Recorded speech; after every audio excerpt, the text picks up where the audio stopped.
आपल्या विद्यालयामध्ये हरिभक्त पारायण श्री ज्ञानेश्वर मिडगुले पत्रकार, त्याचप्रमाणे प्रवचनकार, प्रबोधनकार व उत्तम असे व्याख्याते ही आपल्या विद्यालयामध्ये उपस्थित झालेले आहेत. त्यांचं सर्वांनी विद्यालयाच्या वतीने सर्वांनी टाळ्या वाजवून त्या ठिकाणी त्यांचं स्वागत आहे.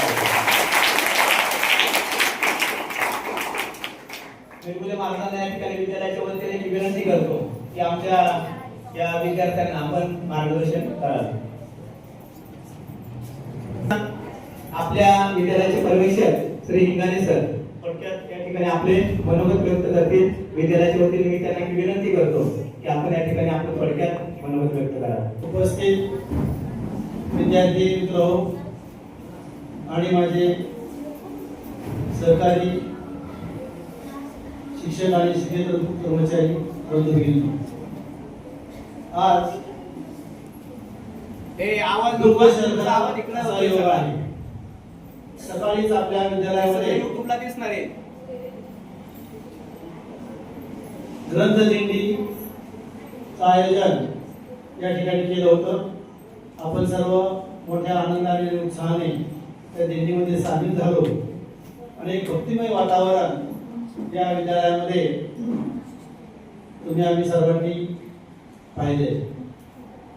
आणि दुपार सुट्टीनंतर नेमकं योगायोग असा आला की हरिभक्त परायण श्री ज्ञानेश्वर मिडगुले महाराज आपल्या विद्यालयात आले आणि आल्यानंतर मला ते म्हणाले की सर, मी प्रवचन, प्रबोधनकार आणि व्याख्याते आहे. महाराष्ट्रभर हे महाराज स्वतःच्या खर्चानं विद्यालयामध्ये जातात आणि या तरुण पिढीला, विद्यार्थ्यांना एक चांगलं प्रबोधन करण्याचं काम करतात. ते मला म्हणले, सर, मला तुमच्या विद्यालयामध्ये विद्यार्थ्याशी संवाद साधायचा आहे, व्याख्यान द्यायचं आहे. मी म्हणलं काय हरकत नाही, कारण ते नेमकं शिरोळ तालुक्यात की माझी नोकरी इथं सुरू झाली. श्री गुरुदेव दत्त विद्यालय सेविंदने त्या गावात शेजारचेच हे महाराज आहेत. मला त्यांना भेटून आनंद झाला. त्यांचं यूट्यूब चॅनल आहे. त्या यूट्यूब चॅनलवर इतके फॉलोअर्स आहेत आणि खूप प्रसिद्ध असं चॅनल आहे. त्यात फक्त शाळेतील विद्यार्थ्यांनी गायलेले अभंग, गवळणी, कविता आणि यांचं प्रबोधन एवढंच असतं. त्यामुळे तुम्हाला सर्वांना ते पाहायला मिळेल यूट्यूब चॅनलवर. त्यांचं सेपरेट चॅनल आहे. आता आजचा कार्यक्रम सुद्धा तुम्हाला आपल्याला ते फॉलो करतील, लाईव्ह दिसणार आहे आपल्याला. त्यामुळं सर्व विद्यार्थ्यांनी अतिशय शांतपणे तेच ऐकायचं आहे.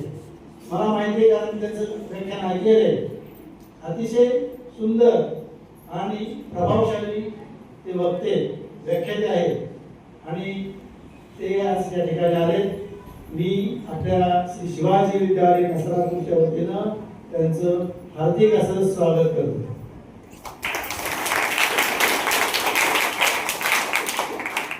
जास्त वेळ मी बोलणार नाही. मी त्यांना विनंती करतो, हरिभक्त परायण श्री ज्ञानेश्वर महाराज मिडगुले यांनी आपलं प्रवचन व्याख्यान या ठिकाणी प्रारंभ करावा अशी मी त्यांना विनंती करतो आणि मी या ठिकाणी थांबतो. धन्यवाद. माळा पाहिजे, फळाफुलांचा माळा पाहिजे, आनंदाचा वारी सोहळा पाहिजे, गावामधल्या मंदिरांपेक्षाही सुंदर अशी एक शाळा पाहिजे. अशा सुंदर अशा तुमच्या शिवाजी विद्यालयातील गुरुदेवांना वंदन करून तुम्हा बालमित्रांना ज्ञानेश्वर मिडगुलेचा मनापासून मनपूर्वक नमस्कार.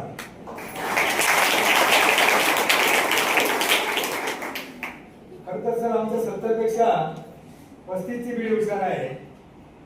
35 पेक्षाही 10-15 ची पिढी हुशार आहे. पण भानगड काय झाले की जरा जास्तच हुशार आहे.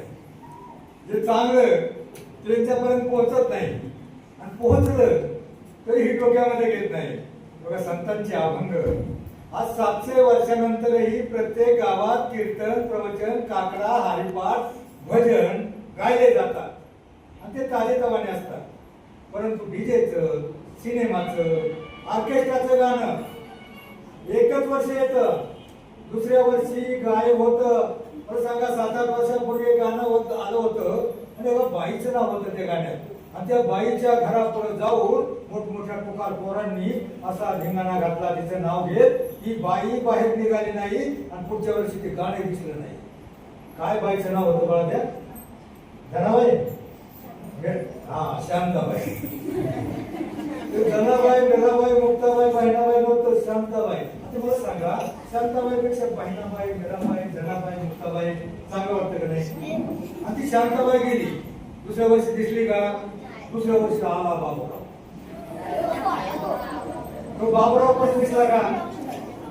शांताबाई, बाबूराव, आवत वाढवटीचे एकच वर्ष गाणं येतं, ते नवीन पिढीच्या डोक्यात बसतं. पण संतांचे अभंग 700 वर्षानंतरही आपल्याला तारून नेण्यासाठी अभंग या शब्दाचा अर्थ असा आहे, त्याच्या आयुष्यामध्ये 2 अभंग पाठ असतील, त्याचं जीवन कधीच भंग होणार नाही.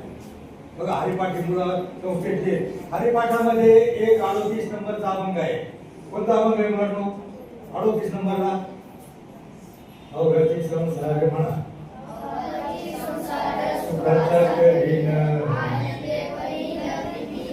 आता काय अर्थ होतो याचा? अवघाची संसार सुखाचा कुणाचा म्हटले? संसार आपल्या घरातला म्हणले का? पप्पा, मम्मी, गुड्डी, गुड्डू चौघांचा म्हटले का?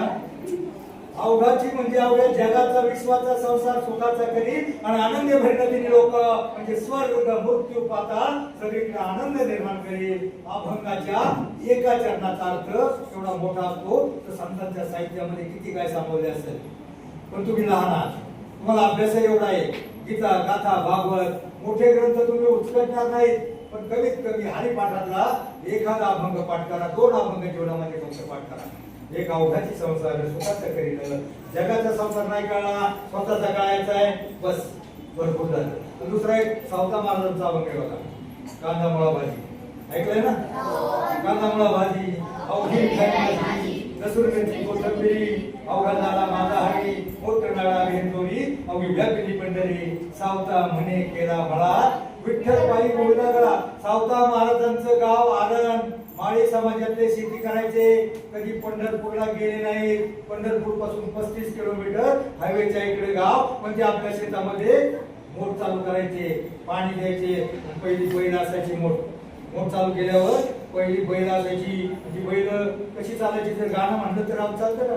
तर शिरपा देवाची किरपा झाली छान छान, गाव मोठं वरच गाणं, गाव मोठं वरच गाव. पण ती हे गाणं नाही म्हणायची, त्यांना विठ्ठलाची आवड होती, विठ्ठलाची गोडी होती, ते विठ्ठल नामाचं गजर करायचे. विठ्ठल विठ्ठल विठ्ठला हरी ओम विठ्ठला, विठ्ठल विठ्ठल विठ्ठला हरी ओम विठ्ठला, हरी ओम विठ्ठला, हरी ओम विठ्ठला.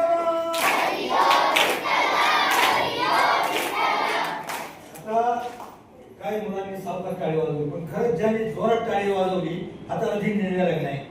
शास्त्रीय कारण आहे.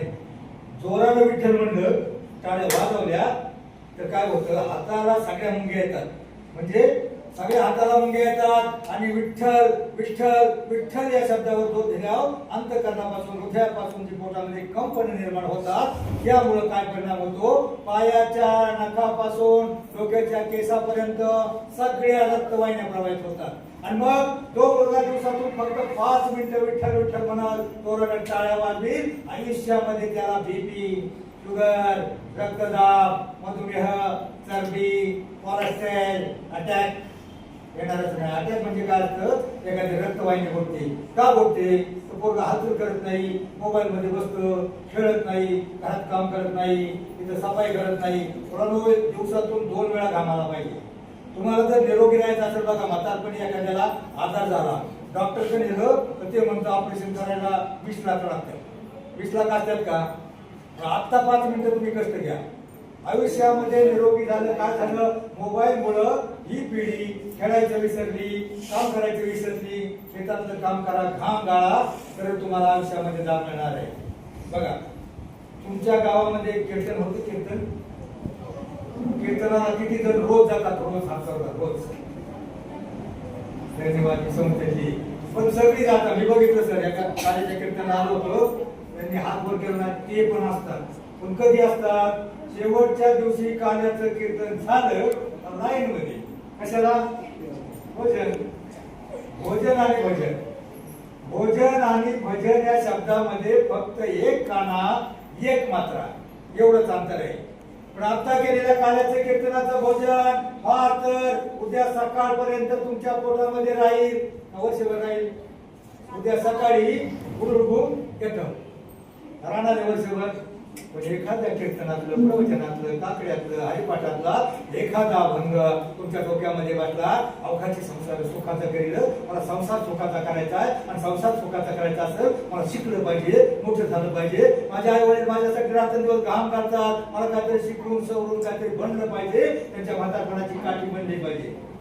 तुमचे आई वडील तुम्हाला लहानपणापासून उष्ट खटखट काढतात, बालवाडी, अंगणवाडी, हायस्कूल, कॉलेज. तुम्हाला घडवण्यासाठी तुमच्या आई वडिलांना 20 वर्ष लागतात. किती वर्ष?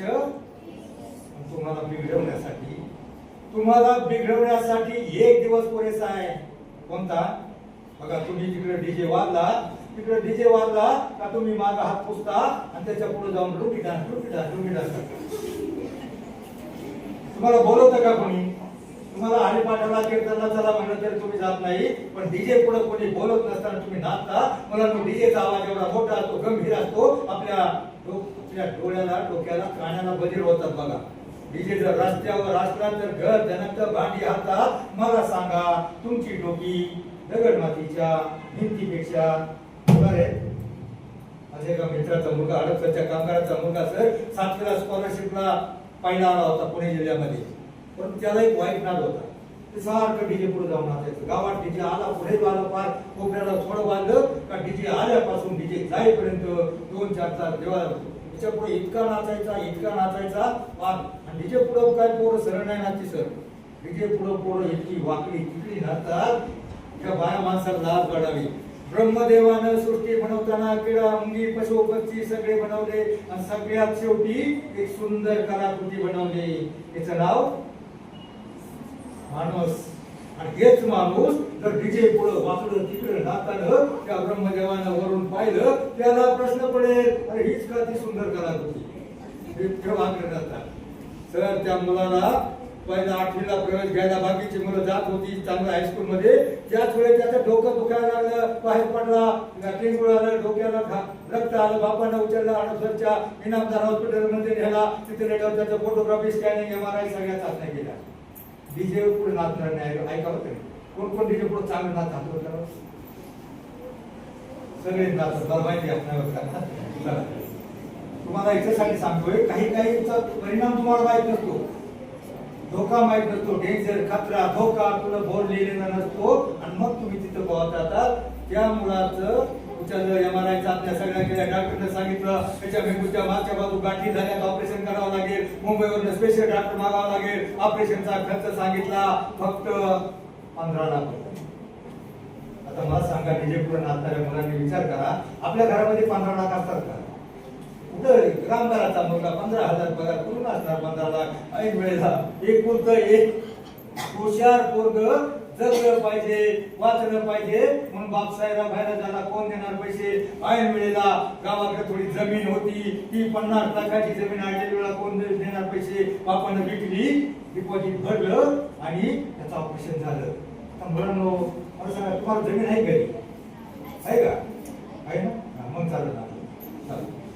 बापानं ऑपरेशन झालं, मुलगा जगला, परंतु मेंदू पासून कानापर्यंत, डोक्यापर्यंतच्या सगळ्या बाजूंना ज्या रक्तवाहिन्या असतात ना, त्यातल्या 1-2 रक्तवाहिन्या जॉईन झाल्या नाही, आणि त्यामुळे काय झालं, त्याचा अर्ध कानापर्यंत किंवा कुठल्या 1-2 रक्तवाहिन्या न झाल्यामुळं त्याचा स्मृतिभ्रंश झाला. स्मृतिभ्रंश म्हणजे त्याला अर्ध आठवतं, बाप आठवला तर आई आठवते, आई आठवला तर बाप आठवत नाही, मात्र त्याला एक नक्की आठवत. काय नक्की आठवत? डीजे सारखं कुठं तरी काहीतरी धडा मारलं का ते उठून उभं राहतं, वजालं फटाटून देतं आणि उड्या मारायला लागतं, म्हणतं आता माझी.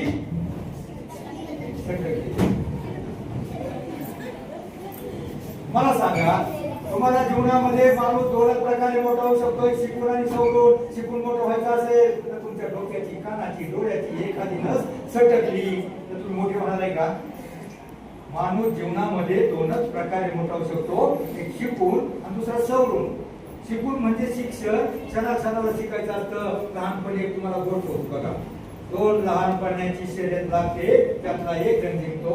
कोण जण जिंकतो? मी तुमच्या डोक्यावर जाईल असं काही सांगणार नाही, कारण तुम्ही बारीक बारीक पोरं आहात. कोण जिंकतो? बरोबर. ससा ससा हा दुख जसा कनकास्वासी पैज लावली बिगी बिगी धावू आणि डोंगरावर जाऊ शर्यत ही. ससा जिंकतो. मला सांगा, चप्पल कोण होतं? कसा होता? मग कसं का जिंकलं? थांबलं, त्याला आळस आला. मला सांगा, प्रत्येक धड्यामधून काहीतरी धडा शिकायचा असतो, प्रत्येक गोष्टीमधून काहीतरी बोध घ्यायचा असतो, प्रत्येक कथेमधून काहीतरी घ्यायचं असतं. ह्या गोष्टीमधून तुम्ही काय शिकायचं? तुम्ही काय शिकायचं? थांबायचं नाही. तुम्हाला जीवनाची शर्यत जिंकायची असेल तर रोजच्या रोज अभ्यास, गृहपाठ, होमवर्क रोजच्या रोज केला तरच तुम्ही जीवनाची शर्यत. प्रत्येक गोष्टीपासून, लहान गोष्टीपासून मुंगी असते बघा. सगळ्यात लहान पाणी मुंगी. मुंगीपासून काय शिकायचं? मुंग्या बघा लाईन मध्ये असतात, सिस्टीमध्ये असतात, इकडे तिकडे वाकडे तिकडे पळत नाही, कुठेतरी बाहेर जातात, धान्याची गट पाठवर घेतात. त्यांच्यापेक्षा डबल वजनाचा कट घेऊन कुठेतरी कोपऱ्यात मातीच्या घरात भिंतीवर असतं, त्या भिंतीवर त्या इतका साठा करून अनेक वेळा त्या भारानं पडतात. ज्वारीचा वजनाचा कट त्यांच्यापेक्षा डबल असतो, त्या भारानं खाली पडतात, परत खाली येतात, परत खाली येऊन टोकन उचलतात आणि सगळी ताकद वापरून त्या वर नेऊन ठेवतात. आपल्या गळ्यामध्ये साठा करून ठेवतात, इतका साठा करून ठेवतात त्यांना जीवनभर, म्हणजे वर्षभर पुरेल एवढा. मला सांगा, मुंग्या आपल्या गळ्यामध्ये धान्याचा साठा का करून ठेवतात? पावसाळ्यामध्ये. उसाळ्यावर बऱ्याच शाळेमध्ये उत्तर पटकन मिळत नाही. पावसाळ्यामध्ये बघा, पावसाळ्यामध्ये आपलं धान्य संपलं, आपण छत्री घेतो, मारवाड दुकान जातो, राशन आणतो. परंतु जर मुंग्यांचं अचानक धान्य संपलं आणि त्या बाहेर पडल्या धान्य शोधायसाठी त्याच वेळेला धोधो पाऊस आला, पुराचा लोंढा आला, अख्ख्या मुंग्या वाहून जातील, म्हणजे मरून जातील. बरोबर. मग त्या मुंगीपासून आपण काय शिकायचं? आपण या विद्यालयामध्ये काय करायचं? कशासाठी करायचंय?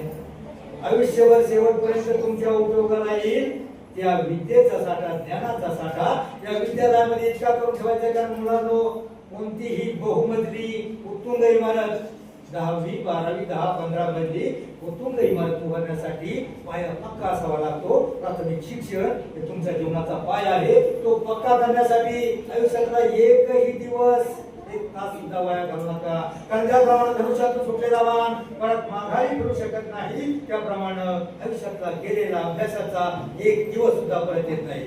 म्हणून तुम्ही महिला संतच्या नाव मी तुम्हाला सांगितले. कोणती कोणती सांगितली? आता जनाबाई. 9वीला बघा, 9वीला एक जनाबाईचा अभंग आहे, ऐका. पंढरीला पंढरीचा आहे ना. 9वीला अभंग आहे, बहिणाबाईच्या कविता आहे. मन वढाय वढाय मन. त्या मनाला कंट्रोल बघा, सगळा घोटाळा कुठं होतोय? मन. तुम्ही, मला वाटतं बारीक पोरं आहे, त्यांना तो विषय कळतो का नाही? 4 युग होऊन गेले, त्रेतायुग, सत्ययुग, द्वापारयुग आणि कलियुग. त्रेतायुगामध्ये देव आणि राक्षस वेगवेगळ्या लोकांमध्ये राहत होते. त्यानंतर आलं सतयुग. सतयुगामध्ये देव आणि राक्षस एकाच लोकांमध्ये, भूलोकामध्ये राहत होते, म्हणजे राम अयोध्येला आणि रावण लंकेमध्ये. त्यानंतर आलं द्वापारयुग. द्वापार युगामध्ये देव आणि राक्षस एकाच घरामध्ये, एकाच वाड्यामध्ये राहत होते, म्हणजे धर्मराज अर्जुन, दुसऱ्या बाजूला दुर्योधन दुःशासन. आता हे कलियुग. कलियुगामध्ये देव आणि राक्षस कुठे राहतात सांगा?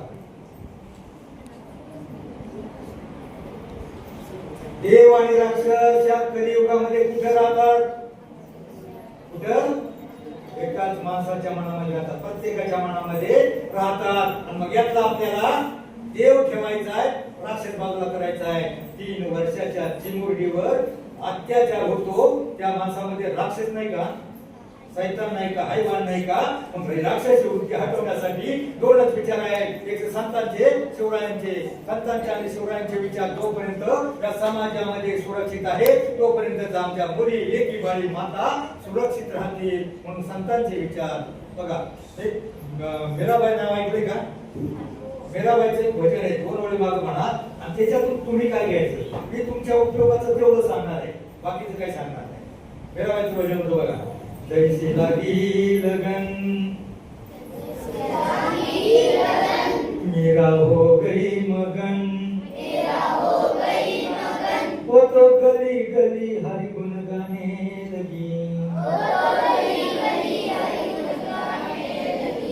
काय अर्थ होतो याचा? याच्यातून आपल्याला काय घ्यायचं? जैसी लागी लगन. जैसी लागी लगन म्हणजे मीराबाईला श्रीकृष्णाच्या भक्तीची एवढी आवड, गोडी निर्माण झाली होती. तशी गोडी तुम्हाला अभ्यासाची निर्माण झाली आणि मीरा हो गई मगन. मीरा हो गई मगन म्हणजे मीराबाई श्रीकृष्णाच्या भक्तीमध्ये एवढी लीन, तल्लीन, मग्न झाली होती. तसे जर तुम्ही अभ्यासामध्ये मग्न झाला तर तुमच्यातला प्रत्येक जण मोठा होऊ शकतो. जगातील कोणतीही शक्ती, अगदी चीन, पाकिस्तान सुद्धा तुम्हाला मोठं होण्यापासून रोखू शकत नाही. असं होणार आहे का? एखादा पाकिस्तानचा आतंकवादी, एखादा चीनचा सैनिक येईल आणि म्हणाले बाळ्या घालू का गोळ्या, लय अभ्यास करून कॅप्टन होऊ नकोस, लेफ्टनंट होऊ नकोस, कलेक्टर होऊ नकोस म्हणणार आहे का? जगातली कोणतीही शक्ती तुम्हाला मोठं होण्यापासून रोखू शकत नाही. फक्त काही शत्रू आहेत. बाळ्या बाळ्या नाळ्या शेंबूड तळ्या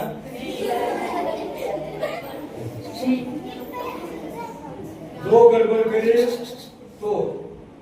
तर मी काय सांगत होतो, जगातली कोणतीही शक्ती तुम्हाला मोठं होण्यापासून रोखू शकत नाही. फक्त काय तुमचे शत्रू आहे आणि ते शत्रू पुढे बाहेर नाही, तुमच्या आतमध्ये दडले. टिंबटिंब हा माणसाचा सगळ्यात मोठा शत्रू कोणता? आळस, कंटाळा. नाही अभ्यास केलं तर काय सर थोडंसं रागवतील, एक छडी मारतील. मुलांना तुमच्या माहितीसाठी सांगतो, सरांचं काही बिघडलं नसतं. तुम्हाला मोठं व्हायचं असेल आतला शत्रू पहिला बाहेर काढा आणि त्यापेक्षा भयंकर, डेंजर, महाविघातक असे काही तुमचे दुश्मन आहेत. माहितीये का तुम्हाला? दुश्मन आहेत, पण ते तुमचे जहानी दुश्मन आहेत. जीवापेक्षाही प्रिय, तुम्हाला फार आवडतात. अभ्यास, गृहपाठ, होमवर्क सगळं सोडून तुम्ही त्याच्यामध्ये गुंग असता. बघा तुमचे 3-4 दुश्मन आहेत. बघा काय झालं सर, 20 वर्षापासून काय झालं?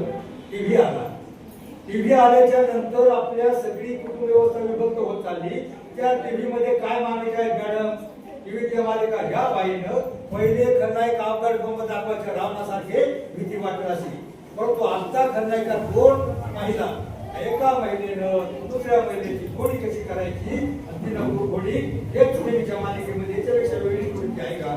ह्या मालिका बघून आमची समाज व्यवस्था, कुटुंब व्यवस्था भ्रष्ट झाली, नष्ट झाली, कमी झाली. आमच्या स्वामी विवेकानंदांना त्या परदेशामध्ये सांगण्याजोगं काय होतं त्यांच्याजवळ? फक्त आपली भारतीय संस्कृती, समाज व्यवस्था, कुटुंब व्यवस्था. कारण शिकागोच्या धर्म परिषदेमध्ये सगळ्या देशांच्या लोकांची, बऱ्याच देशांच्या लोकांनी बढा मारला. आमच्याकडे वाफेचे मिळालं, रेल्वेगाडी सुरू झाली, अमुक शोध लावला, तमुक शोध लावला. आमच्याकडे त्यावेळेला काहीच नव्हतं. मग स्वामी विवेकानंदांना सांगण्यासाठी एकच गोष्ट होती, त्यांनी त्यांची समाज व्यवस्था पाहिली होती. त्यांच्या देशाची जोडपी 7 महिने एकत्र राहत नव्हती, जोडीदार बंधून पुढे पळत होती. आमच्या देशातल्या नारी 7 वर्ष हाच पती लाभावा म्हणून वडाच्या झाडाला 7 फेऱ्या घालतात. अशी आमची भारतीय संस्कृती. आमच्याकडे सांगण्याजोगं काय होतं? त्यांच्या देशामध्ये पोरं 10-12 वर्षाची झाली तर त्याला कुठेतरी बोर्डिंग मध्ये घालतात, डोनेशन देतात, परत त्या पोराचा तपास केला जात नाही.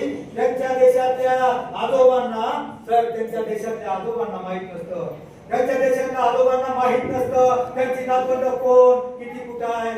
पण आमच्या देशात नातवाच्या अंगावर ओरखडलं तर आजीचं काळी चिरतं आणि नातीबाईच्या पायाला ठेचाळलं, आजोबाच्या छातीत ठस्स होतं. इतकी सहृदय आमची भारतीय संस्कृती आहे. आणि त्या संस्कृती म्हणजे वेद, शास्त्र, पुराण, गीता, भागवत, ज्ञानेश्वरी त्याचं विश्लेषण तिथं केलं. माय डिअर बंधू भगिनींनो, या बंधू भगिनींनो हा शब्द त्यांच्या देशात नव्हता, काळाचा कंटाळ झाला. स्वामी विवेकानंदानं आमची भारतीय संस्कृती तिथं मांडली. ही संस्कृती कुठं राहिली आता? आता हा माणूस कुठं राहिलाय? कारण आज 146 कोटी माणसं झाले, पण ती गर्दी तर माणसांच्या माणूसच होत होतो. मी कवितेचं वाक्य होतं, माणूस शोधावा लागतोय, कारण माणूस इतका विस्कळीत झालाय, माणसाचं मन इतकं कलुषित झालंय. ते मान बघा, तुमचं मन सगळ्यात वेगवान काय आहे? आपलं मन. आणि मन कंट्रोल करण्याचं एकमेव साधन म्हणजे अध्यात्म, परमार्थ, हरिपाठ, भजन. बघा, पहिले या कलियुगामध्ये पहिल्या युगामध्ये, त्रेता युगामध्ये काय साधन होतं? जप, तप. त्याच्यानंतर सतयुगामध्ये काय साधन होतं? यज्ञ, याग. त्याच्यानंतर द्वापार युगामध्ये भक्ती, प्रार्थना. आताच्या कलियुगामध्ये त्या परमेश्वराच्या जवळ जाण्याचं एकच साधन भजन, प्रार्थना आणि सगळ्यात सोपा मार्ग म्हणजे हरिपाठ. सगळ्यात छोट्या मार्गातून तुम्ही ज्ञानेश्वरी उचकटणार नाही. प्रत्येकानं जी 40 पोरं आहेत हरिपाठ करतात, प्रत्येकानं आठवड्याचे तास किती म्हणून? एका हप्त्याचे तास किती? पाडे विसरले, कारण कॅल्क्युलेटर आलं, पाडे विसरलो, गाड्या आल्या, चालणं विसरलो. किती तास एका आठवड्याचे? 24 शतक. आमच्या वेळेला चौथीच्या मुलाला 30 पर्यंत पाळी असायचे, भावकी, हिंदी सगळं पाठ असायचं. आताची पिढी फार हुशार आहे, पण जे गरजेचं ते येत नाही. ते चांगलं ते डोक्यात बसत नाही. तर दारूवाल्याला त्याच्या पुढे लाईन लागते, परंतु आमच्या दूधवाल्याला घरोघरी जाऊन दूध टाकावं लागतं. ते चांगलं ते जगाला घेऊशी वाटत नाही, घरी आलं तरी घेऊशी वाटत नाही. म्हणून कोणतं किती एक आठवड्याचे तास? 24 168. आणि हे 168 तास तुम्हाला मोठं व्हायचं सगळ्यांना. मानव जीवनामध्ये दोनच प्रकारे मोठा होऊ शकतो. तुम्हाला जर मोठं व्हायचं असेल, खरोखर मोठं व्हायचं असेल, त्यासाठी तुमचं मन कंट्रोल मध्ये आणायचं असेल, मला सांगा, बाहेर डीजे वाजत असला तुमच्या घरामध्ये अभ्यास करण्यासाठी मन शांत पाहिजे ना, एकाग्र पाहिजे ना. किंवा बाहेर एखादं वाजते धडाम धूम डीजे ऑर्केस्ट्रा, अभ्यास होणार आहे का? मग 168 तासापैकी फक्त 1 तास जर आमच्या पालकांनी काढायले, म्हणजे जी पालकांची पिढी आहे ना, त्यांनी लक्ष दिलं नाही, नवीन पिढीला संस्कार देण्याचे विसरले, कीर्तनला, प्रवचनाला ते मुलांना घेऊन जात नाही. परंतु रविवारच्या सुट्टीमध्ये, रविवारच्या सुट्टीतला 168 तासापैकी 1 तास जर तुम्ही हरिपाठाला गेला, 1 तास हरिपाठाला गेला, तर तुम्हाला खात्रीने सांगतो हरिपाठामध्ये काय होतं. हरिपाठामध्ये काय आपण एवढे संत नामदेव नाही, हरिमुखे म्हणा, आपल्याला देव मिळेल. पण हरिपाठामध्ये 4 माणसं ह्या बाजूला उभी असतात, 4 माणसं त्या बाजूला उभी असतात. एक म्हणतो तो देवाची आभारी, उभाची आभारी, दुसरा काय म्हणतो त्याच्या पुढे हरिमुखी म्हणा, हरिमुखी म्हणा, म्हणजे एका पुढे एक काय म्हणायचं एवढं त्याच्या डोक्यामध्ये असतं. हरिपाठात ज्यावेळेस माणूस गुंग होतो, त्यावेळेला जगातल्या कोणत्याही समस्या, अडचणी, कटकटी, प्रपंचातलं कोणतेही दुःख त्याच्या डोक्यामध्ये नसतं. त्याच्या डोक्यामध्ये एकच असतं, पुढे काय म्हणायचं? हरिमुखी म्हणा, हरिमुखी म्हणा. मला सांगा, तो हरिमुखी म्हणत असताना त्याला वाईट बोलायचं सुचल का? त्याच्या तोंडाशिवाय येतील का? म्हणजे त्यावेळेला काय होतं? हरिमुखी हरिमुखी म्हणा म्हणजे त्याच माणसामध्ये पवित्रता, एकाग्रता, स्थिरता निर्माण होते आणि त्याची बुद्धी शांत, एकाग्र, पवित्र, स्थिर होते. त्या माणसात ते निर्माण होतो. म्हणून 168 तासापैकी ज्याला खरोखर मोठं व्हायचंय, 1 तास हरिपाठाला जा, हरिपाठात 1 अभंग पाठ करा आणि एका अभंगाचं परिपाठाला एका अभंगाचं विश्लेषण किंवा एखादा अभंग घ्या. तुमच्या शाळेमध्ये 40 मुलं आहेत, ही सगळ्यात चांगली गोष्ट आहे. कारण ही मुलं, मी सांगतो तुम्हाला थोडासा इतिहास सांगतो. माझा एक भाऊ घेतला 8वीतला मुलगा, 8वीला माझ्या भावकीतला एक सुद्धा महाराज भेटकुले 8वी पर्यंत शिकला. पुढे शिकायची हिंमत नव्हती, गरीबी होती, पण रोज हरिपाठाला जायचा. 10-12 जुनी माणसं, त्याच्यामध्ये तो हरिपाठ म्हणायला शिकला. हरिपाठ म्हणता प्रवचन कीर्तन करायला शिकला. त्या 10वी-12वीला त्याचं 20 वर्षाचं वय झालं. लग्न केलं, पण गावाकडे दुष्काळ पडला. एक शिरूर तालुका तुम्हाला माहिती. दुष्काळ पडल्यावर लग्न केल्यावर प्रपंच सांभाळायचा, पण जायचं कुठं? तो गात होता, त्याला गाता येत होतं. मग तो मुंबईला गेला, तिथं हमाली करायचा, काय दिवसभर काम करायचा. वेळ ते संध्याकाळी 6 वाजता एक मंदिर होतं, त्या गावातल्या मंदिरामध्ये जायचा, हरिपाठ घ्यायचा. सगळ्यांना हरिपाठ म्हणायला शिकवायचा. त्याचा आवाज एवढा भारी होता, तो एवढा चांगला होता, हरिपाठ म्हणायचा.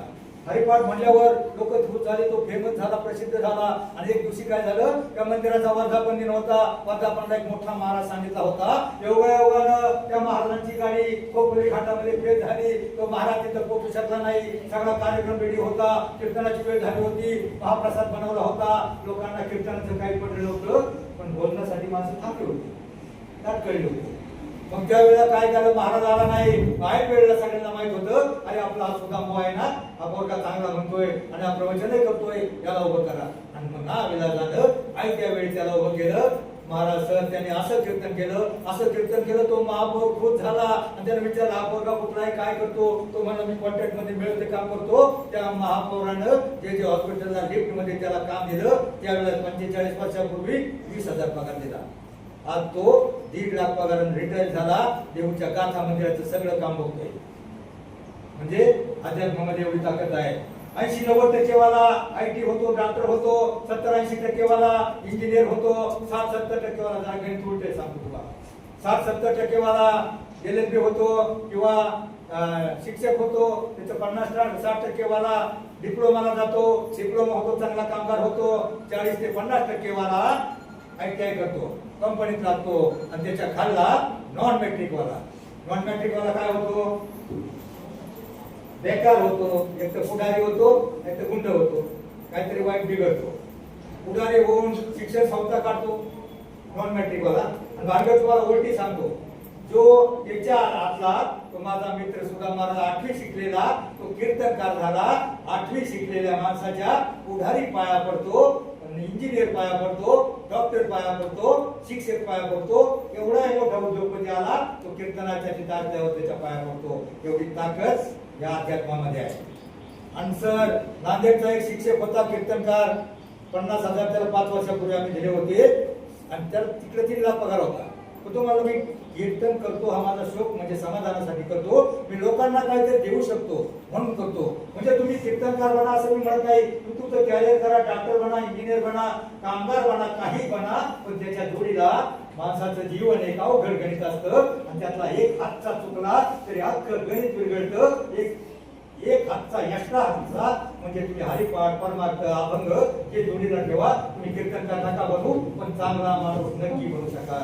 पण त्यासाठी तुमचं मन शुद्ध करण्याचं एक साधन आहे. आमचे 35 लाख वारकरी पंढरपूरला असतात. आज तुम्ही दिंडी काढली होती, 35 लाखामध्ये तुम्ही एखादी बातमी ऐकली का? एखाद्या 20 दिवसामध्ये एखाद्या वारकऱ्यानं एखाद्या महिलेचा विनयभंग केलाय. पेपरला, टीव्हीला बातमी वाचली का? नाही. तिथं सगळे माऊली असतात, आई असते, भगिनी असते, उघड्या अंगाने आमच्या बाया नात होत्या, त्याच्यामध्ये आमची आई दिसत होती. आता सरकारने व्यवस्था केली. मला सांगा, तो सोहळा आमच्या पाहण्यासाठी बाहेरच्या देशामधून कितीतरी लोक येतात. त्यांना फॉरेनहून दिंडी निघाली, कितीतरी देशाचे प्रतिनिधी त्या दिंडीमध्ये येत आहेत. त्यांना बाहेरच्या देशामध्ये आपली संस्कृती, भारतीय संस्कृती बाहेरच्या सगळ्या देशांना एवढी प्रिय, कारण आमची समाज व्यवस्था, कुटुंब व्यवस्था ही सगळ्यामध्ये महान आहे. म्हणून ती दिंडी यंदा येणार आहे. गेल्या वर्षी 35 लाख लोक होते, 10 ते 15,000 फॉरेनर होते. त्या फॉरेनरनी तिकडे पाहिलं दिंडी, त्यामुळे त्यांनी आमची लोक काही फॉरेनर मिळून दिंडी येतात. आणि ही दिंडी 35 लाखाचा सोहळा, वाखरी ते पंढरपूर लाईन लागलेली असते. मध्ये डिव्हायडर, त्या बाजूला एक दिंडी नाणं भरायची, त्या बाजूला तुको भरायची, फुल पब्लिक असतं. आणि मध्ये आपल्या ज्या म्हाताऱ्या बाया असतात ना, त्या म्हाताऱ्या बाया कोणी बाजूला बघत असतात, कोणीकडं त्या बाजूला, कोणी मनोरे करतायत, कोणी फुगड्या खेळतात, कोणी माऊली, कोणी विठ्ठल, कोणी अभंग म्हणतंय, कोणी गवळण म्हणतंय, कोणी भारूड म्हणतंय, आणि आनंदाने नाचतंय. त्या बाहेरच्या फॉरेनर लोकांना आनंद वाटतं. आणि मळक्या कपड्यात ही लोक, कसला आनंद मिळतोय, काय आनंद यांच्या चेहऱ्यावर, एवढा कसला आनंद यांना जातात. कपडे मळकी फाटकी तुटकी कपड्यातले लोक, ही गरीब लोक, त्यांना कशाचा आनंद झाला एवढा, यांना काही मोह कळत नाही. आणि मग तो एक बाई आपल्या याला म्हणते, हो वंडरफुल, हो वंडरफुल, त्यांना नवल वाटतं, हो वंडरफुल. त्यावेळेला आमची काष्टीवाली म्हातारी आहे ती म्हणते, हे बाबाने हे वंडरफुल नाही, पंढरपूर आहे. म्हणजे आमच्या संस्कृतीच्या बाहेरच्या लोकांना एवढा हेवा वाटतो की संस्कृती आम्ही जपण्यासाठी, आमचं मन निर्माण करण्यासाठी आम्ही एकच काम केलंय. सगळा खेळ मनावर आहे, आपलं मन शुद्ध करण्याचं काम हे अध्यात्म परमार्थ करतं. एक कविता आहे बघा, मन शुद्ध तुझ गोष्ट आहे, म्हणणार का? पृथ्वी मुलाची म्हणा, तू चाल पुढे तुला गड्या भीती कशाची परवा गुणाची. म्हणजे मत शुद्ध करायचं असलं ना तू पुढे जा. संकट येते पण भ्यायचं कारण नाही, संकट सोडवणारा तू असतो. म्हणून मी तुम्हाला सांगतो झेंडा भला कामाचा घेऊन निघाला वाट मधी काट कुट पोचती त्याला रघात निघत तरी बी हसत शाबास त्याची. तू चाल पुढं तुला रगड्या भीती कशाची परवा गुणाची. तो ओळखीतच आयुष्य म्हणजे मुठी लढाई हत्याराचं फुलावानी घाव भिसाई. रघात निघत तरी बी हसत शाबास त्याची. तू चाल पुढं तुला रगड्या भीती कशाची परवा गुणाची. म्हणजे आपलं मन शुद्ध करण्यासाठी एक सातवाय सत्वगुण उतारा. माणसाचं मन शुद्ध संतांचे विचार बघा. काम क्रोध मद मत्सर अहंकार मोह माया. सीतेला मोह झाला हरणाच्या कातड्याचा, त्याला वनवासात जावं लागलं. मुलींना मोठं झालं मोह होतो. एखादा मोबाईल दिला गिफ्ट दिला. आमच्या मुली म्हणतात आपल्या देशातल्या मुली कॉलेजला गेल्यावर एक लव जिहाद नावाचा प्रकार निघालाय. मुली भोळ्या भाबड्या असतात. बाहेरच्या गावामध्ये गेल्यावर त्यांना पळवण्यासाठी लेक्चर घ्यान बसलेले असते. प्रत्येक कॉलेजच्या बाहेर एक मोबाईल चौकी टाकून दिली जाते आणि तिथं कोणती तरी मुलगी फसवून त्याला मोबाईल गिफ्ट देऊन काहीतरी भोलतापा देऊन पळवल्यावर 30 ते 35 लाख रुपये एका मुलीचे मिळतात. पण कोणत्याही प्रलोभाला सीतेसारखा मोह अन्नाच्या कातड्याची काही गरज नाही. आपल्याकडे जे आहे ते भरपूर आहे. म्हणून माणसाला कोणत्याच प्रकारचा मोह नाही पाहिजे बघा. तो मोह काढायचा असेल आपल्याला सत्वगुण उतारा करायचा असेल तर तुम्ही फक्त तुम्हाला माहिती आहे ते भाग विंचू चावला माहिती आहे ना, माहिती आहे का? विंचू चावला म्हणा फक्त विंचू चावला.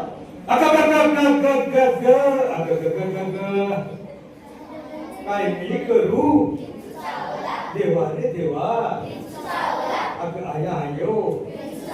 विंचू चावला रे विंचू चावला रे विंचू चावला हो. काम क्रोध विंचू चावला तो खामांगास्याला.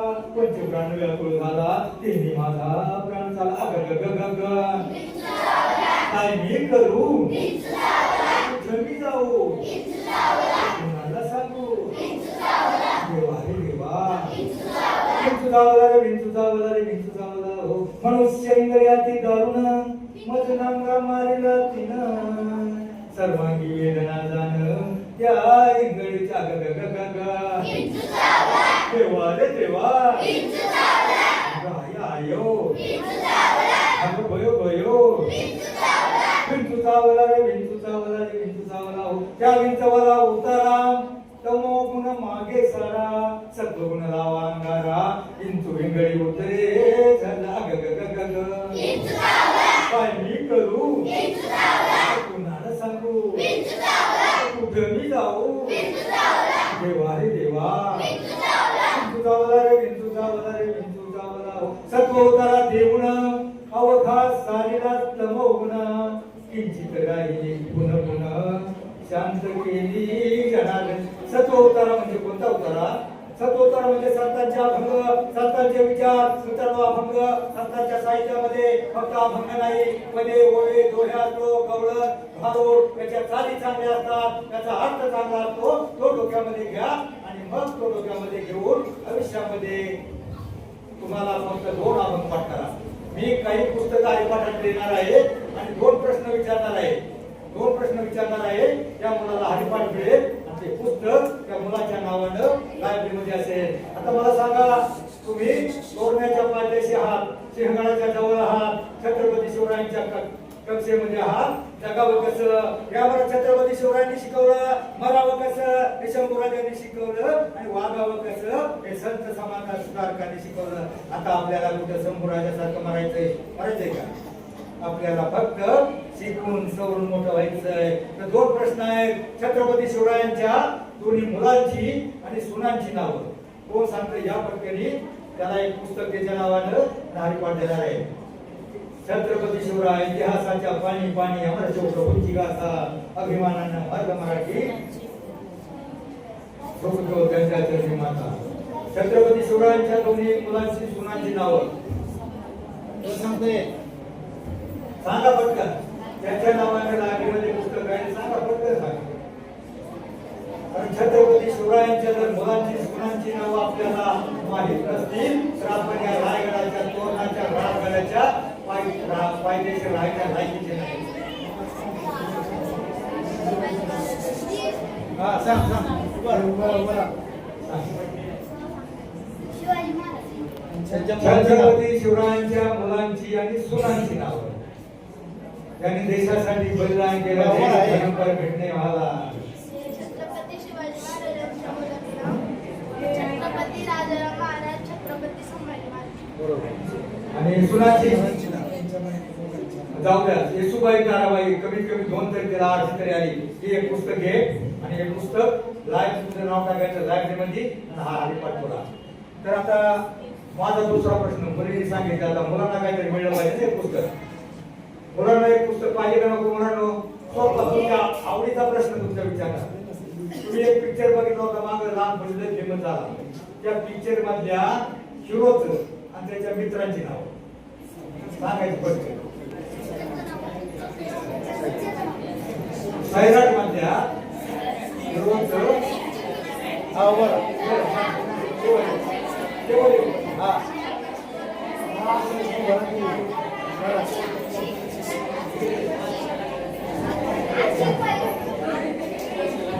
सैराट मधल्या हिरोचं नाव सांगतो बघा. हिरो वर्षा आणि आमची.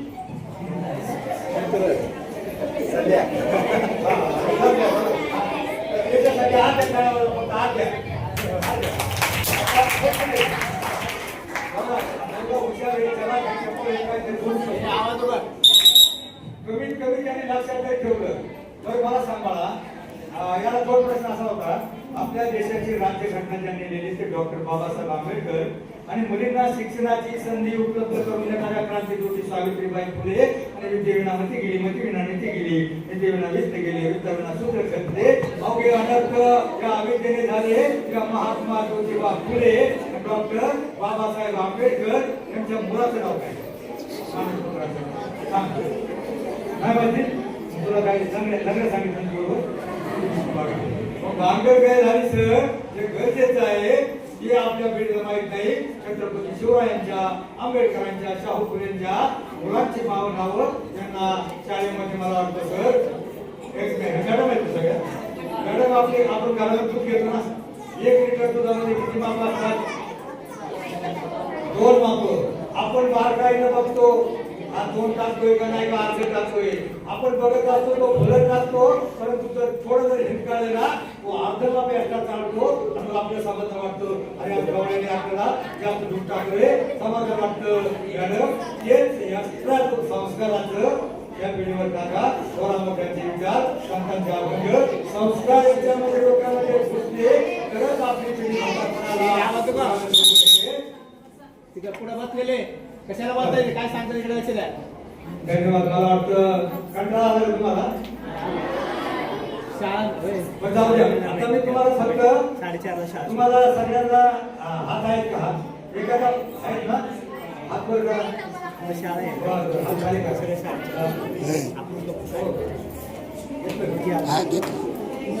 हात आहेत ना? वर करा एकदा.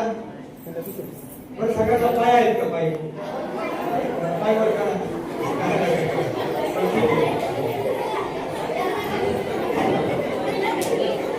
तुम्हाला अशा एका मुलाची गोष्ट सांगणारे मुलाकडे शिटी बोलायला होतो 1972 साली 73 आवाज नको आवाज ते काय सांग तिकडे लक्ष द्या. मी तुम्हाला मी तुम्हाला एक सत्य कथा सांगतोय. मी सिटी बोर्ड ऑफ कॉलेजला प्री डिग्रीला म्हणजे 11वी नंतर पहिल्या वर्षाला असताना मी मुंबई बाजार सोडून पाहिला असेल सर. मी मुंबई बाजारामध्ये राहत होतो. सिटी बोर्ड ऑफ कॉलेज पहिला प्रोग्राम होतं आणि माझी त्यावेळेला तारामळ असायची. आम्हाला एकच ड्रेस एकच शर्ट ते पण ढगळ आणि चड्डीला आमच्या मागून ठिकत अशी आमची कंडिशन होती. आणि मी कॉलेजला निघाल्यावर मला चपला तुटल्या. एक आमचा आधी सुटला होता आणि मी घसरत चाललो होतो.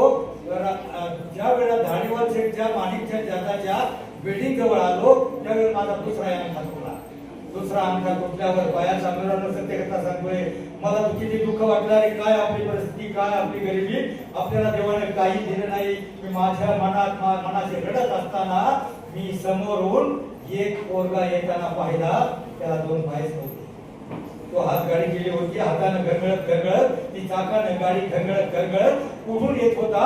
मी मनाशी खेळत असताना मी त्या पोराकडे पाहिलं आणि मला ते एक वाक्य आठवलं. मी चालत होतो एकटाचा अनुमानी, डोळ्यात माझी म्हणून आले पाणी, रडणेच थांबले परंतु जेव्हा दिसला पोरगा एक तो पायच नव्हते त्याला पाय नाही, त्याला आपल्याला पाय आहेत, फक्त आपला चपला तुटल्या. आपण एवढ्या दुःखी झालो, मी थबकलो, माझ्या चपला तुटल्या होत्या. मी पाहिलं ते पोरगा गाडी घरगळत घरगळत पुढे आला. पुढे आल्यावर एक गोटा होता आणि त्याच्या शेजारीचे गोटा होता.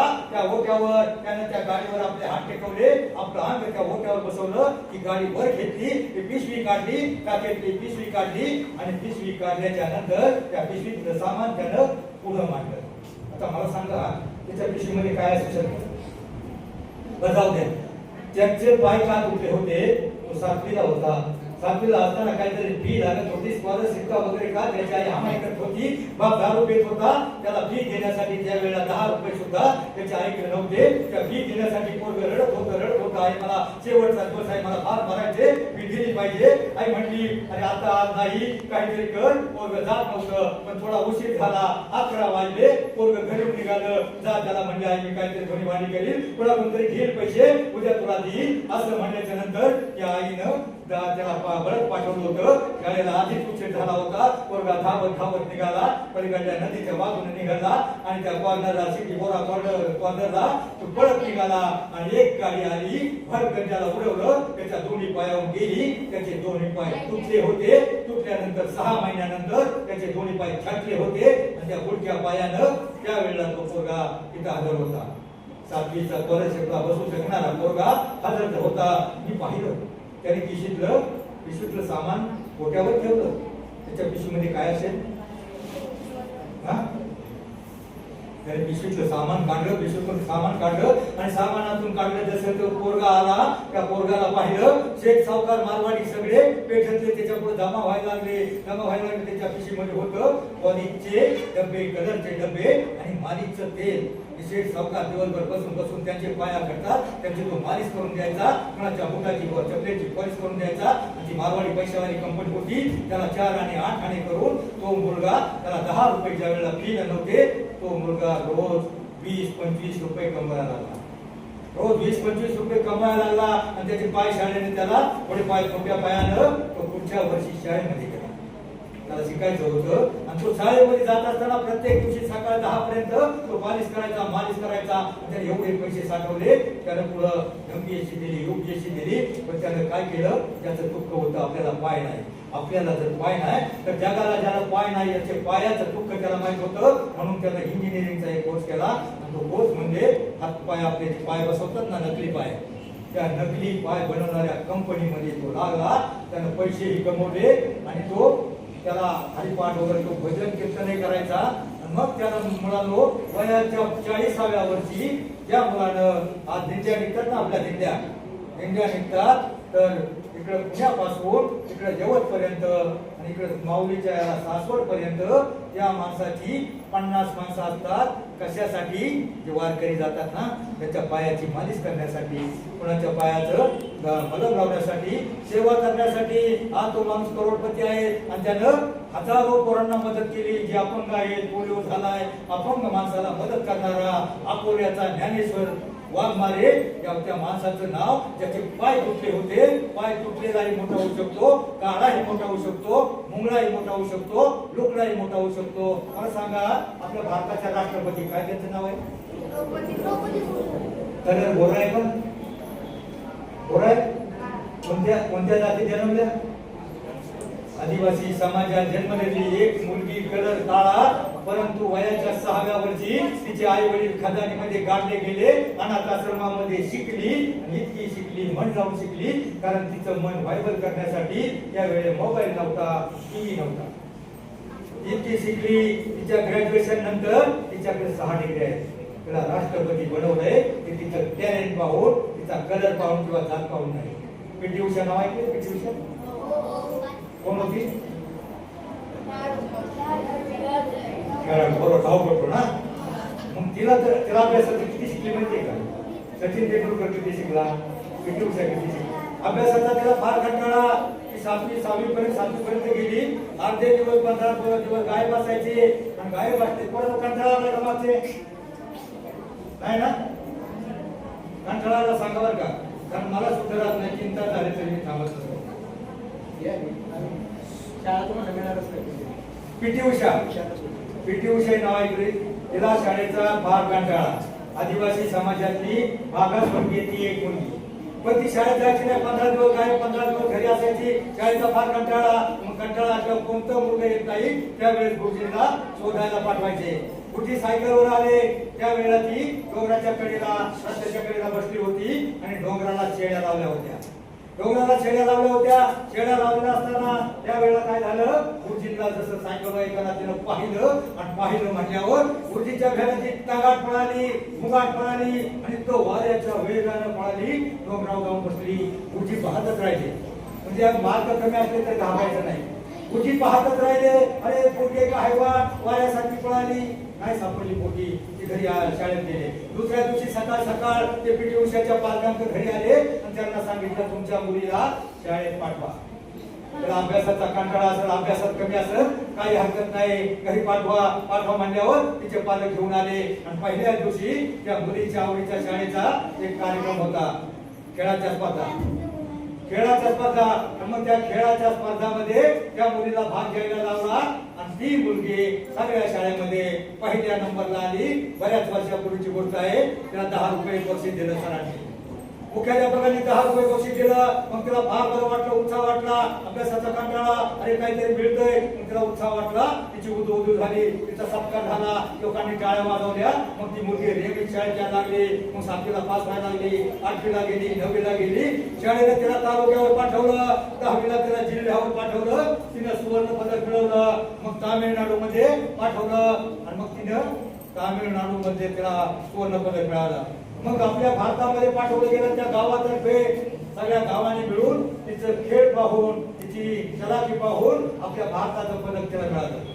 भारताचं पदक मिळाल्याच्या नंतर शेवटी वेदिकला राष्ट्रकुल स्पर्धा होती, सगळ्या देशांची स्पर्धा होती. त्यावेळेला तिचं तिला पाठवलं, परंतु तिच्या दुर्दैवानं फक्त 9 सेकंदावरनं तिचं पदक फुगलं. किती सेकंदावरनं हे जाहीर मला, किती सेकंदावरनं पदक फुगलं? तुमचं लक्ष फक्त तुमच्या लक्षाकडे हवंय. अर्जुनाला जसा माशाचा डोळा दिसत होता आणि दुर्योधनाला दुसरं काहीतरी दिसत होतं, म्हणून त्यानं लक्ष घातलं. तुमचं लक्ष आहे शिक्षण म्हणजे शून्यातून विश्व निर्माण करण्याचा मार्ग. शिक्षण म्हणजे सुतावरून स्वर्ग गाठण्याचा मार्ग.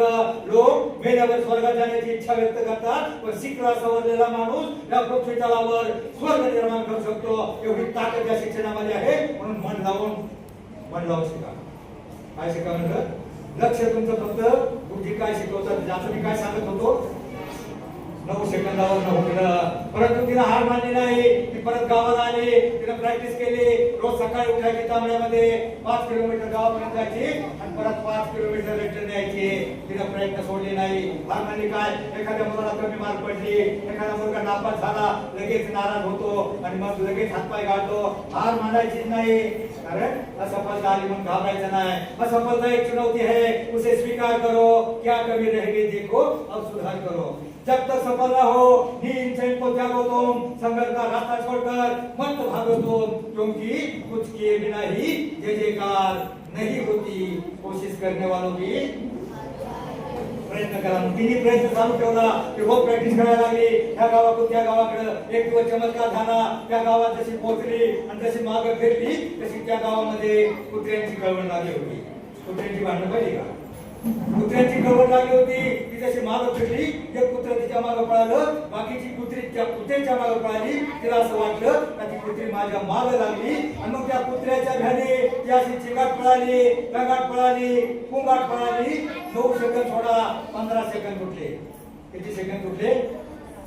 15 सेकंद उठले. आणि पुढच्याच वर्षी तिला आंतरराष्ट्रीय सगळ्या देशांची स्पर्धा होती ना, त्या स्पर्धेमध्ये तिला सुवर्ण पदक मिळालं आणि 1 कोटी मिळाली. किती कोटी? अभ्यासाचा कंटाळा आहे, काय घालायचं नाही. गोळाफेक, भालाफेक, रांगोळी, उंचवडी, बरेच प्रकार आहेत. आजच एक टीव्हीला बातमी होती. म्हणून एखाद्याला मार्क कमी आहे त्याने घाबरायचं नाही, त्याने काहीतरी प्रयत्न करत राहायचा. म्हणून शिक्षण शिक्षण, मुलांवर शिक्षण हे विद्या हे गरिबाचं धन आहे. विद्या हे गरिबाचं धन, श्रीमंतांचा अलंकार आहे. आणि असं धन आहे जगातला कोण काही तोडता तुमच्यापासून हिरावून ठेवू शकत नाही. आणि हे धन गोळा करण्याची ही तुमची वेळ आहे. कारण अभ्यासाचा गेलेला एखादा आठवडा, एखादा तास सुद्धा परत मिळू शकत नाही. म्हणून तुम्ही त्या मीराबाईप्रमाणे मन लावून करा. त्या सावता महाराजाप्रमाणे तुम्ही मन लावून देव समजून. मला सांगा, सावता महाराजांनी आपला देव आपल्या कामामध्ये पाहिला, तसा तुमचा देव सध्या कशामध्ये आहे? टीव्ही मध्ये, अभ्यासामध्ये आहे. बस मन लावून अभ्यास करा. गळ्यामध्ये तुळशीची माळ घाला. काय होते सर? अनेक एक प्रकार निघाला, स्वाईन फ्लू, बर्ड फ्लू आणि जे रोग निघाले होते ना, कोरोना, हे सगळे पक्ष्यामुळे झाले, म्हणजे केसाळलेल्या प्राण्यामुळे झाले. आणि आमची पोरं काय करतात की मॅगी खातात, अजून पिझ्झा, बर्गर हे खातात, अजून मटण खातात. आणि मटणामध्ये मटण खाणाऱ्यांनी नीट आहे का? मटण खात असताना मटण ते केसाळ प्राण्यांचं असतं. मटण खाल्ल्यामुळं त्या केसाळ प्राण्यांचे जे केस असतात ना, मुलींनाही लव दिसायला लागते. तुम्हाला तुमचं सौंदर्य टिकायचं असेल, मुलींना लव दिसायला लागते, पुरुषांप्रमाणे केस दिसायला लागतात. म्हणून मटण, मच्छी, जसं आपलं चांगले विचार, जसा आचार तसा आहार तसा विचार. आपण जर चांगले वागलो तर आपण देव बनू. आपण जर राक्षसासारखं काही खायला लागलो तर आपण राक्षस बनू. म्हणून चांगलं खा, चांगलं राहा. गळ्यामध्ये तुळशीची माळ घाला. दररोज 5 मिनिटं फक्त विठ्ठल विठ्ठल म्हणा. आणि फक्त एकच रविवारचा तास तुम्ही काय करा. पण तुम्हाला मोठं व्हायचं काय? एक मिनिटाच्या आयडिया सांगू का? 1 मिनिटाच्या आयडिया करणार का सगळे? मागले करणार का?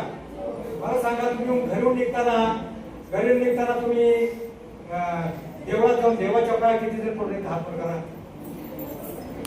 काही घालता 10% पडलं, काय अडचण नाही. पण घरून निघताना आई वडिलांच्या पाया पडून किती जण येतात? हात वर करा. फक्त 10. तुम्हाला खरोखर मोठं व्हायचं असेल तर घरून निघताना तुम्ही देवापुढे दिवसभर डोका पडलं, देव तुम्हाला बिस्किटचा पुढा देणार नाही. तुम्हाला खरोखर देव मोठं व्हायचं असेल, तुम्हाला विठ्ठलाची शपथ घेऊन सांगतो, खरोखर मोठं व्हायचं असेल, घरून निघताना 1 मिनिटाचं काम आहे. घरून निघताना 1 मिनिटाचं काम आहे. तुमची आई किंवा वडील ते घरामध्ये असतील ना, ते तुमचे खरे देव आहेत. मातृदेवो भव, पितृदेवो भव, आचार्य देवो भव. जगातील फक्त 3च लोक असे आहेत जे तुम्ही मोठं व्हावं असं वाटतं, एक आई, वडील आणि शिक्षक. त्यामुळे घरून निघताना आई वडील जे असतील ना, त्याच्या पाया पडा. आणि मग तुम्ही 8 दिवसानंतर इफेक्ट बघा. अरे तुमचे आई वडील म्हणते, आमची सोनी आमच्या पाया पडायला लागली, किती गुणाची आमची पोट, किती शहाणा झाला आमचा मुलगा. मग तुमच्यासाठी रक्ताचं पाणी करतील, हाडाची काळ करतील, घामाच्या धारा घालतील, तुम्हाला शिकवण्यासाठी पैसा उपलब्ध करतील. बस एवढं करा. घरून निघताना उद्यापासून रोज नियमित आई वडिलांच्या पाया पडून शाळेच्या 10 मिनिट लागतो. मला सांगा, पडणार का पाया? कोण पडणार? हात वर करा. आई वडील माझे थोर, आपण म्हणतो ना, तुमच्या आई वडिलांच्या पाया पडा.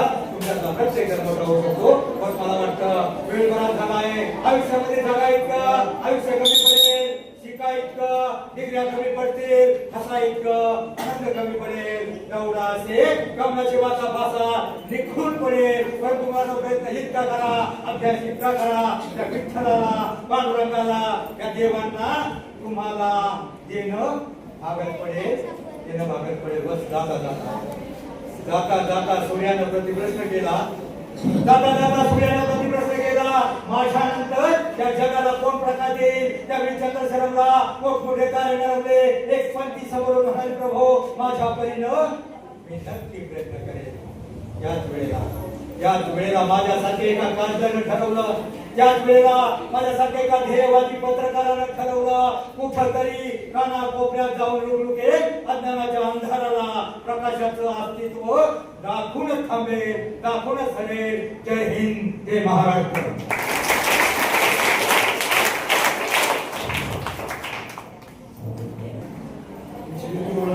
गरज नाही.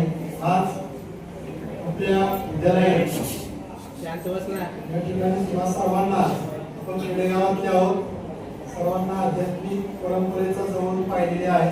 कीर्तन, हरिपाठ आपण पाहिलेलं आहे किंवा ऐकलेलं आहे. दररोज करता काय त्याची उत्तर तुम्ही हेच आहे.